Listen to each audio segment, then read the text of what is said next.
हाँ नमस्ते, मैं अनुराधा रेड्डी, इंटैक्ट हैदराबाद की कन्वीनर और इंटैक्ट तेलंगाना की को कन्वीनर। आज खुशनसीब है हम लोग हैं आर्ट्स कॉलेज उस्मान यूनिवर्सिटी के सामने। ये बेहतरीन बिल्डिंग उस्मान निज़ाम 7th उस्मान अली खान साहब के दौर में बनाया गया। 1918 में हमारा उस्मानिया यूनिवर्सिटी का फाउंडेशन हुआ, मगर इस जगह पे नहीं। वो जब मैं रोनाल्ड मसूद रॉस बोल के उन पहले वाइस चांसलर थे। 1918 में जब निज़ाम 7th उस्मान अली खान साहब उस्मान यूनिवर्सिटी का फाउंडेशन किए, डिक्लेरेशन फरमान, रॉस मसूद साहब को जापान भेजा गया। एजुकेशन सिस्टम वहाँ का सुन के, देख के, कुछ उसके बारे में मालूम करके यहाँ आके हमारे लिए भी एस्टेब्लिश करेंगे बोल के। ये मालूम होना चाहिए कि यूरोप को नहीं भेजे, जापान को भेजे, क्योंकि हम लोग एशियन है, हमारे लिए ये इम्पोर्टेंट है, खास है। तो उनको जापान भेजा गया, वो आके बड़ा रिपोर्ट लिखे। वो रिपोर्ट हाल में पाकिस्तान से मिला, जो अपने पास नहीं है वो पाकिस्तान में है। तो आने के बाद बशीरबाग एरिया में अभी जो प्रेजेंट डे निज़ाम कॉलेज है, उस एरिया में अलग अलग बिल्डिंग्स में शुरू हो गया एजुकेशन। एक जो है अभी जो स्टेट बैंक ऑफ हैदराबाद था, अभी जो उसको स्टेट बैंक ऑफ इंडिया बना दिए गन फाउंड्री में, उसके अंदर एक नवाबी प्रॉपर्टी में भी थोड़े क्लासेस भी शुरू हो गए थे। मालूम होना चाहिए कि उर्दू और इंग्लिश यहाँ के स्टेट लैंग्वेजेस, मराठी, कन्नड़ा, तेलुगु के साथ, मगर जो ब्यूरो ऑफ ट्रांसलेशन, जो भी किताबें इंग्लिश में थे उसको उर्दू में ट्रांसलेट करना, और उर्दू के जो भी है इंग्लिश में ट्रांसलेट करना, ताकि Urdu first Indian language university यहाँ का उस्मानिया यूनिवर्सिटी, इंडियन लैंग्वेज में बोल रही हूँ। इसमें रिलीजन नहीं है, इसमें कल्चर है।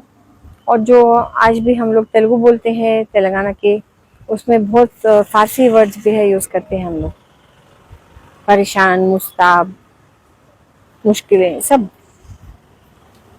तो उस्मान अली खान साहब उस दौर में दो शख्स थे, या हैदराबाद स्टेट के ज़ैनियार जंग साहब स्टेट आर्किटेक्ट और अली नवाज जंग साहब स्टेट इंजीनियर, जो निज़ाम सागर ऐसे ऐसे प्रोजेक्ट्स को एस्टेब्लिश किए हैं। तो दोनों को फ्रीडम दिया गया, किधर भी जाओ बेस्ट आर्किटेक्चर देख के आ जाओ हमारे लिए हैदराबाद के लिए। वो लोग अमेरिका गए, सब जगह गए, वापसी में इजिप्ट भी गए, क्योंकि वहाँ पे कायरो के बाजू, ओल्ड सिटी कायरो के नज़दीक में हेलियोपोलिस बोल के एक नया सिटी को एस्टेब्लिश करने का डिज़ाइन किया। वहाँ पे मिला अर्नेस्ट जैस्पर। उन्होंने यूरोपियन और इजिप्शियन का स्टाइल का भी में आर्किटेक्चर कंबाइन करके डिज़ाइन करके सारे बिल्डिंग्स, जो एक होटल भी है वहाँ पे बिल्कुल अपनी तरफ है, उनको पकड़ के लेके आया हैदराबाद कि अच्छा है हमारे लिए। जो पहले डिज़ाइन दिया गया निज़ाम सरकार को, तो देख के बोला कि इसमें हैदराबाद नहीं दिखता मुझे। सब लोग डाउट में आ गए, क्या बोल रहे हैं हैदराबाद नहीं दिखता बोल के। तो उस टाइम पे बताया कि हैदराबाद स्टेट में सबसे पुराना, सबसे बेहतरीन हमारे अजंता एलोरा है, उसमें जैना, बुद्धिस्ट, हिंदू मॉन्यूमेंट्स है। 1914 में already Hyderabad state archaeology department शुरू हो गया था। डॉक्टर गुलाम याज़ानी साहब फर्स्ट डायरेक्टर, उनका काम ये था along with Islamic buildings, Hindu buildings भी, टेम्पल्स भी, केव्स भी, ये बुद्धिस्ट अजंता एलोरा का भी देखभाल करना शुरू कर दिया।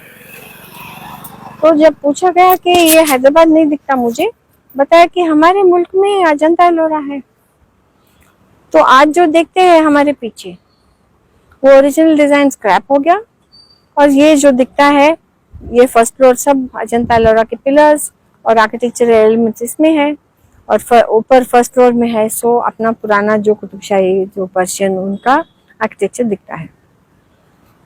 जो बड़ा दरवाज़ा बीच में है वो इजिप्ट से कॉपी किया गया, और खास ये पूरा ग्रेनाइट का बिल्डिंग है।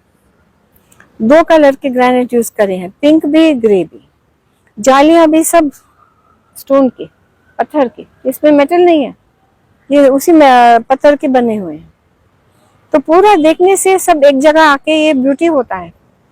किसी को दिखता नहीं कि ये इंडिया है, वो इजिप्ट है, वो पर्शिया है, ऐसा नहीं दिखता। ये हमारा आर्ट्स कॉलेज। तो ऐसे ये बिल्डिंग जो कंप्लीट होके हमको यूज में आ गया, इसके बाद अलग अलग बिल्डिंग्स आ गए, पूरे केमिस्ट्री, जूलॉजी, बॉटनी, और बाद में इंजीनियरिंग, इंजीनियरिंग भी जो 1929 में इस्टेब्लिश हो गया। तो ऐसे ऐसे चीज़ है। और यहाँ पे जो ओपन एरिया है, गार्डन्स है, हमारे लिए ओपन स्पेस है, हेल्थी स्पेस है सिटी के बीच में, या आदिकमेट एरिया में। ये भी मालूम होना चाहिए कि ये जागीर चंदाबाई माला का कुक है, जो निज़ाम अली सेकंड के पीरियड में,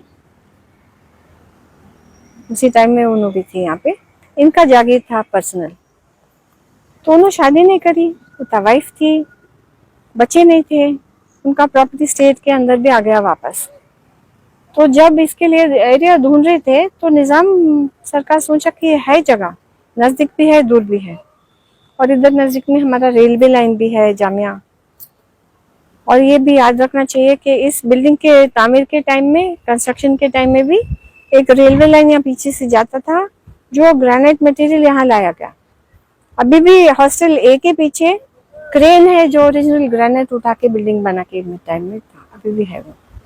तो ऐसा हिस्ट्री है। और अगर आप ये सैटरडे और संडे शाम में आते हैं, स्टूडेंट्स भी नहीं, आम पब्लिक भी हर एरिया के साके यहाँ बैठते हैं। जो लैंडस्केप गार्डन है उसमें टहलने आते हैं। पूरा एरिया में एनिमल्स के लिए जगह है, जानवरों के अलग अलग टाइप के, पक्षियों के लिए, और ख़ास स्टूडेंट्स के लिए, फैमिलीज़ के लिए, छोटे बच्चे भी आके यहाँ खेलते हैं। तो सिटी के बीच में, क्योंकि जब का उस्मान यूनिवर्सिटी और अब का उस्मान यूनिवर्सिटी पूरा कंक्रीट से घिरा हुआ, मगर इसका जो बेनिफिट है पूरे लोगों को ओपन स्पेस, हेल्थी एनवायरनमेंट देता है। वो निज़ाम 1930s के बाद में जो RTD, road transport department of Nizam state railway शुरू किया, उस टाइम में सिटी में ऐसे ऐसे बस स्टैंड भी एस्टेब्लिश हो गए। ये खास डिज़ाइन उन्हीं का है। ऐसे कंफर्ट का बस स्टैंड कभी नहीं है यहाँ पे। टिन के शेड है, अब इसको देखे तो बैठने का जगह कंफर्टेबल है, धूप में, बारिश में, किस में भी आप बैठ सकते हो। तो ऐसा कंट्रीब्यूशन है। अस्सलाम वालेकुम, मेरा नाम सिबगतुल्लाह है और मैं दक्कन आर्काइव को चलाता हूँ। और ये आज का हमारा वॉक था जामिया उस्मानिया पे, जो आतिक मेट में है। तो आज हमारा वॉक शुरू हुआ आर्ट्स कॉलेज पे, जो मेरे पीछे है मौजूद। तो ये आर्ट्स कॉलेज एक हिसाब से उस्मानिया यूनिवर्सिटी का आइकॉन है, इसका सिंबल है। और इसका ख़ास बात यह है कि इसके आर्किटेक्चर में कई ऐसे दखनी स्टाइल्स मौजूद है जो आपको औरंगाबाद के अजंता एलोरा, और फिर क़ुतुब शाही हैदराबाद के आर्किटेक्चर के, फिर शाम के अंदलूस के आर्किटेक्चर की याद दिलाता है आपको। तो अगर आप देखेंगे मेरे पीछे जो बीच में एक दरवाज़ा है, वो दरवाजे का अतराफ जो है वो फारसी ईवान है, और उसके दोनों तरफ ग्राउंड फ्लोर पे जो है, ग्राउंड फ्लोर पे एक आपको बुद्धिस्ट आर्किटेक्चर मिलता है और उसके ऊपर फिर आपको इस्लामिक आर्किटेक्चर मिलता। तो जब इसकी बुनियाद डली थी, इसका जब डिज़ाइन हुआ था, तो निज़ाम सरकार मीर उस्मान अली ख़ान ये बोले थे डिज़ाइन देख के कि इसमें मेरे को जो भी दखनी आर्किटेक्चर है, जो हैदराबाद का आर्किटेक्चर है, वो नज़र आना डिज़ाइन में, तो ये इसको अप्रूव करेंगे, उसको बनाएंगे बोल के। तो जो आर्किटेक्ट थे अर्नेस्ट जैस्पर, उन्होंने उसमें ये चेंजेस करके तब्दील करे और इसका कंस्ट्रक्शन स्टार्ट हुआ। और फाइनली 37 में जब मुकम्मल हुआ, हैदराबाद कंस्ट्रक्शन कंपनी इसको ये काम एग्जीक्यूट करी। और इसके वास्ते जो पत्थर था वो हनमकोंडा वरंगल के इलाके से लाया जाता था। इसके वास्ते ख़ास एक रेलवे लाइन का वो काम शुरू हुआ था, जो अभी केमिस्ट्री डिपार्टमेंट के पीछे से गुजरती थी। अभी भी इसकी कुछ टुकड़े हिस्से कहीं बाकी है जो झाड़ों में खो गए से है। और इसके साथ साथ जो प्लानिंग हुई यूनिवर्सिटी के बिल्डिंग और प्लेसमेंट के वास्ते, तो इसके हिसाब से ऐसा देखे कि ये साइट जो है आदिक मेट की, इसके ऊपर कई पहाड़ा हैं, छोटे कुंडे हैं, नाले हैं, और हवा का रुख अच्छा है इसमें। तो इस हिसाब से लाइब्रेरी जो है फ़िलहाल सबसे ऊंची है। उसके बाद आर्ट्स कॉलेज का जो प्लेस करे, उन्होंने ये साउथ की तरफ करे ताकि उजाला अंदर आना पूरा बोल के। तो उस हिसाब से आपको हम ये वॉक पे ये देखे कि प्लानिंग कैसी हुई, इसके गार्डन्स कैसे थे, इसके कॉलेजेस किस हिसाब से बने। तो आपको सबसे पुराने लेआउट में जो दिखेंगे सब आर्ट्स कॉलेज है, और इसके बेसमेंट में पहले लाइब्रेरी हुआ करती थी। फिर इसके बाद यहाँ से सीधा अगर आप आगे जाएंगे तो chemistry block, physics block, astronomy block, ये सब ब्लॉक्स है जो पुराने स्टाइल में बनाए गए थे, पूरे सेम स्टाइल में। कुछ अगर आप लाइब्रेरी की जब बात करेंगे तो लाइब्रेरी में 5.5 लाख किताबें हैं अभी तक, जो लाइब्रेरी कायम होने से लेकर अभी तक जमा हुई है। इसमें फारसी, मराठी, उर्दू, कन्नड़ा और दूसरे लैंग्वेजेस भी मौजूद है। तो वो लाइब्रेरी की ख़ास बात यही है हमारे पास। और इसके साथ साथ नीचे जो है ग्राउंड फ्लोर पे बेसमेंट है। बेसमेंट में जो पहले लाइब्रेरी हुआ करती थी, अभी उसमें एक स्टेट बैंक ऑफ इंडिया का ऑफिस है और दूसरे डिपार्टमेंट के ब्रांचेस है।